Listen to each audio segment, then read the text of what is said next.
salaamaaleykum amateur de foot yi nuyuwaat nañ leen ku ci nekk seen ab tur ak seen ab sant xibaar tey ji 13 mai 2025 ci wàllu tàggat yaram xam naa ne man ak date moom c'est une longue histoire man moom pour ma jàpp date métti na lapsus bi may dal bëri na mais nag fàtte naa leen annoncé yéen waa YouTube annoncé naa ko TikTok ak Instagram Snap dama am soxna fas naa soxna. peut-être ñi may seetaan TikTok dinañ ci xam dara dama leen ko fàtte wax yéen waa YouTube quoi dama jàppoon def naa ci sax vidéo ba pare mu ngi noone alors que demeewut noonu mu ngi noone ngeen xamee ko noonu di sàkku ci yéen ay ñaan bu baax a baax te célibataire yi fas jom takk soxna waa kay balaa ma leen di fekk foofee lu ko mooy dina métti ci yéen trop mu ngi noone ngeen xamee ko noonu ñëw wax ci kan dañ wax ci Real Madrid Manchester United Toni Kroos la mu wax ci Kylian Mbappé Barça Real gone gi ñuy xëccoo lépp dinañ leen ko tegal ci table bi waaye te kooku di Amorim gars yi ak Manchester United Amorim dafa def lu am solo waa Manchester United dañoo fas yéene bañ a financer déplacement staff waa Manchester United ci finalu Ligue Europa bi foofee ca Bilbao ci noonee nag Ruben Amorim moo fas yéene génnee xaalisam ngir financer déplacement staff boobee pour ñu mën a assister final boobee ngir war koo mën a jël foofee ca Bilbao Ruben Amorim s'apprête à financer le déplacement du staff de Manchester United en finale de la Ligue Europa après avoir appris ngeen baal ma que le club ne financera pas le déplacement à Bilbao moomee nag Mark Ogden moo génn yey yàbbi ci ni mel leeral ko comme quoi que ni Amorim daal ba mu yëgee ne Manchester United narul financer déplacement wu staff bi daal ci la del décision ne daf koy def moom ñaan ko Ruben Amorim kookee di Manchester City am na accord verbal ak Florian Wirtz mu doon un très bon joueur boo xam ne ni non Florian Wirtz am na accord verbal ak Bayer Leverkusen bokk fa nga xam ne Florian Wirtz fa la nekk malgré Florian Wirtz amoon na accord verbal ak kookee ñu naan ko mën naa ni Bayern Munich ci noonee nag Leverkusen moom fu mu bëgg a jaay Wirtz mooy City la ko bëgg a jaay Leverkusen bëgg koo bàyyi mu des foofee ca Allemagne ci ay concurrent bëgg koo jaay Bayern mu ngi noonu ci noonee nag Manchester City la ko bëgg a jaay ci noonee nag mook City tombé nañ accord verbal léegi li des joueur bi ak Manchester City ñoo des malgré joueur bi amoon na accord verbal ak kooku di Bayern Munich léegi nag joueur bi décidé gul ba léegi ñu ngi xaar nan la nar a demee ba xam dafay décider ou pas en tout cas lépp lu ci mënti am dinañ ci jot ci njekk ak teraanga bu décidé daal kii décidé nag mooy Manchester City ba tey décidé waxtaan ak kooku ñu naan ko mën naa ni Tijani Rajner sama joueur bi Manchester City nag commencé na contacter na waa AC Milan pour xool nan lañ war a mën a def bañ jaay ko kookee di Ruben Amorim maanaam Ruben Amorim sax Tijani Rajner le joueur de Hollande boobee nga xam ne nag il est extrêmement talentueux le milieu de terrain de l'AC Milan. Manchester City a contacté l'AC Milan pour exprimer son intérêt pour le recrutement de Tijani Rajner. Le club espère parvenir à un accord d'après David Ornstein moom moo génn leeral li ni mel comme quoi que ni Manchester City daal am na yaakaar que ni mën naa ni dina tomber accord ak kooku di Milan AC pour ñu jaay ko gone googee ñu naan ko mën naa ni Tijani Rajner gone gi nga xam ne nag nar na jóge Atlético Madrid te bu fa jógee fam nar a dem ci club dëkkam boobee ñu naan ko Tigres nekk foofee ca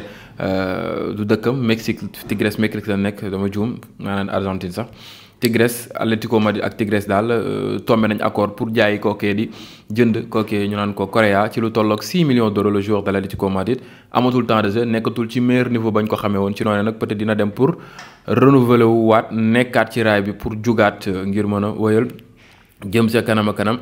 kookee ñu naan ko mën naa ni Correa waaye te gars yi kookee di FC Barcelone seen dirigeant yi wax nan moo xam muy kookee di Hansi Flick Deco ak kookee di Laporta seen yéene daal mooy que équipe bi gën di évoluer malgré li ñu jënd ci ay joueurs bëriwul mais loolu feeñu sax ci effectif bi fexe nan ba créer benn mën naa ni harmonie créer benn rythme boo xam ne ni constant na ba pare am nañ ci ay résultats yu positif am ci ay victoire am na yenn yoo xam ne nag métti na défaite yi mais am nañ ci ay victoire am ci ay trophées yoo xam ne ni c'était intéressant te dinañ mën a relever wu waat saison bi di ñëw ci mercato été bi Deco sur le mercato estival sur Barça nee na je ne pense pas que cette équipe compte tenu de sa dynamique et de son dynamisme et de départ mu ngi noonu nous avons déjà prolongé la plupart des contrats bokk il faut maintenant prendre soin de ceux qui sont encore dans cette équipe. L'année dernière, j'avais dit que nous ne pouvions perdre personne mu ngi noonee. Je pense que c'est la même chose aujourd'hui. Si nous pouvons progresser, c'est toujours possible, mais l'essentiel est de conserver ce que nous avons consolidé pour les prochaines années. Je ne savais, c'est que nous sommes très dépendants de Rafinha, de Lamine Yamal, et nous avons peut-être besoin de plus de joueurs comme eux. nee na nag mën naa ni comme na ma ko waxee woon daaw rek bëgguñoo jaay benn joueur du dem te it amuñu yéene bàyyi benn joueur mu dem ci noonee nag loolu la ñu fas yéene wéy li war mooy que ñi fi jot a nekk ñu protéger leen sàmm leen taxaw leen ba nu gën a yokk seen niveau mbiri gën a jëm ca kanam ak kanam loolu daal mooy yéene waaye yamaatuñ foofu ñoom xam nañ ne dañoo compter ci Lamine Yamal ak Rafinha waaye bëgguñoo tuñoo compter ci ñooñu rek waaye bëgg nañ am yeneen joueurs yoo xam ne daal dinañ mën di mel di Rafinha wala Lamine Yamal loolu daal mooy seen yéene ñooñee di waa FC Barcelone. Final bi nga xam ne war naa dox diggante Paris Saint-Germain ak Koke ñu naan ko mën naa ni Inter sold out moo am ci côté waa Paris Saint-Germain mën naa ni ticket yëpp jaay nañ ko lu tolloog 18000 tickets yoo xam ne Paris Saint-Germain daal jënd nañ ko billet pour match boobee. Il y aura pas de vague 3 troisième vague daal du am loolu daal mooy yéene ñi nga xam ne ñooy gérer Ligue des champions bi. kookee di Trent Alexander-Arnold demam foofee ci Real Madrid kookee ñu naan ko mën naa ni Walker wax na ci nee na Trent au Real Madrid quand le Real Madrid frappe à la porte rares sont ceux qui disent non nee na rek Real Madrid bu fëggee buntu du yomb nga ne déedéet de waaw ñu koy def du bëri nee na j'espère que Trent fera au Real Madrid ce qu'il a déjà fait. Ce qu'il a déjà réussi aussi ailleurs nee na jàpp na ne peut-être mën Trent daal war na mën a réussir foofee ca Real Madrid lam réussir ci yeneen club ya mu ngi noonu il a son bon poste Jude là-bas il a son bon pote Jude est là-bas il le prendra sous son aile et le gardera mu ngi noonu guidera aussi dans la bonne direction nee na nag am na xaritam bu nekk foofee di Jude Bellingham dina ko teg taxaw tatagal ko teg ko ci wetam teg ko ci yoon bu normal car je trouve que Jude s'est comporté de manière exemplaire depuis son arrivée au Real Madrid te it jàpp na ne Jude Bellingham daal ko normal la te it ba mu ñuy Real Madrid daal comporté wu na comportement bu baax a baax te lu am solo la et j'adorais voir un scouseur mu ngi noonu avec un accent espagnol la ko ok ñu naan ko mën naa ni Kyle Walker loolu la génn confirmé ko ci kookee di Trent Alexander-Arnold ki confirmé mooy kan kookee di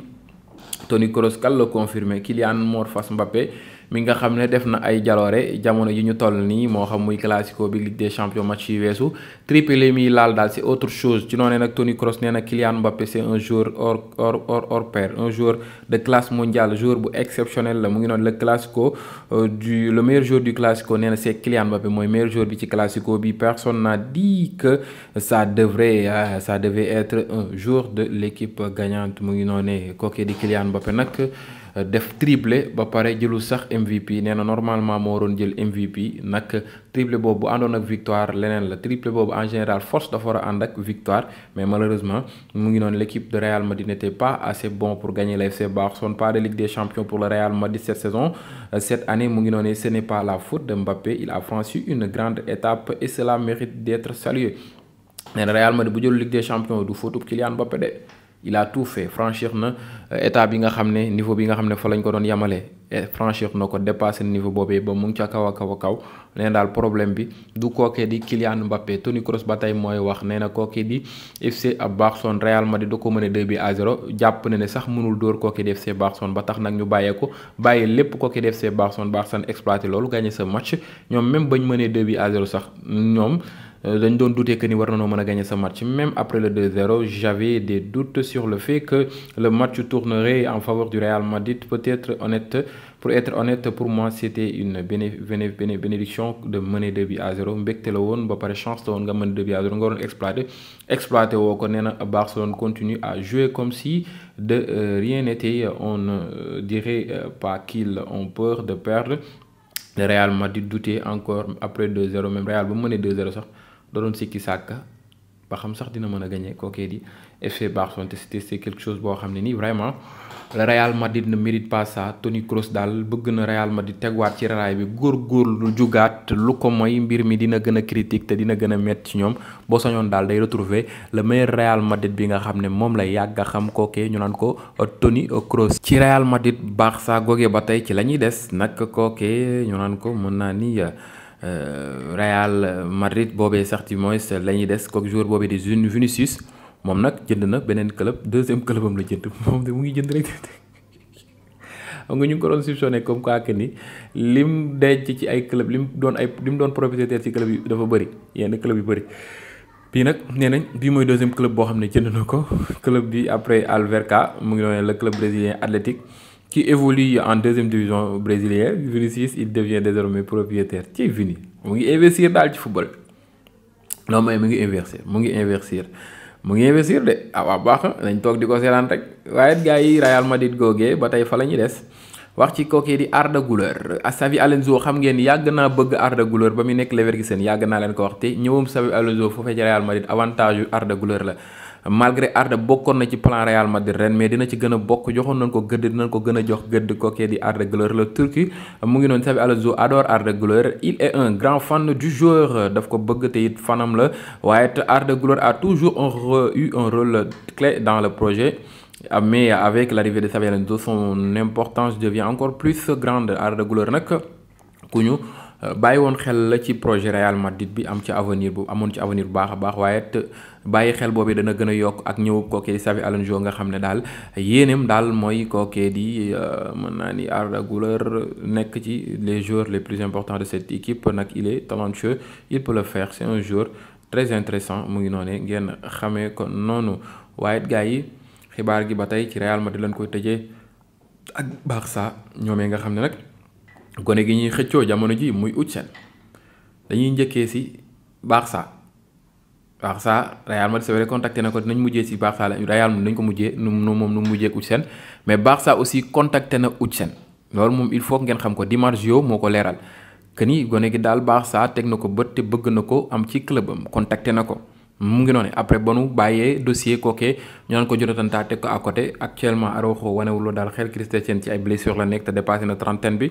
Inigo Martinez dépassé na trentaine il est bien c'est vrai mais avenir u Barça dañ ko war a yore ñoom ba tax nag ku baax si buñ ko amaloon diw ak kookee ñu naan ko Utsen Barça dina ci dal loolu daal mooy yéene na mbébétam ñu ngi xaar mbir mi nan la nar a demee ak nan la ak naka la lépp lu ci mënti am di ngeen ko jot ci njekk ak teranga ba tey Utsen moomee Real Madrid contacté na ko aussi Real a eu contact direct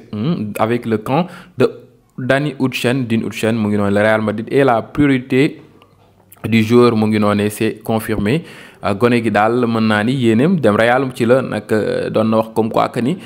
Real Madrid ku mu bëgg non doo ci mën a teg baat loolu mbégte la waaye mu ngi am mbégte tamit foo mu nekk ca Bournemouth ñu ngi xaar mbiri nan la nar a demee ak nan la ak naka la fii ak mercato été bi le club madrilène est prêt à payer la clause libératoire de 50 millions d'euros en plusieurs versements même Real Madrid nag pare nañ pour fay 50 millions d'euros di clause libératoire bi mais par tranche dañ ko bëgg a def par transversement nank le timing sera crucial dans le dossier d'In Utsen mu ngi noonee car Chelsea, Liverpool et Arsenal de même que Barça sont également prêts à accepter pour le recruter kooku di Utsen nag ñi ko bëgg dafa bëri moo tax mbir mi dafa laaj gaawaay boo gaawut fekk rek sa morom mën na koo këppatal la et il passe à autre chose et c'est des choses yoo xam ne ni lu gars yi jara bàyyi xel la surtout Real mu ngi noonee Barça Chelsea ak Liverpool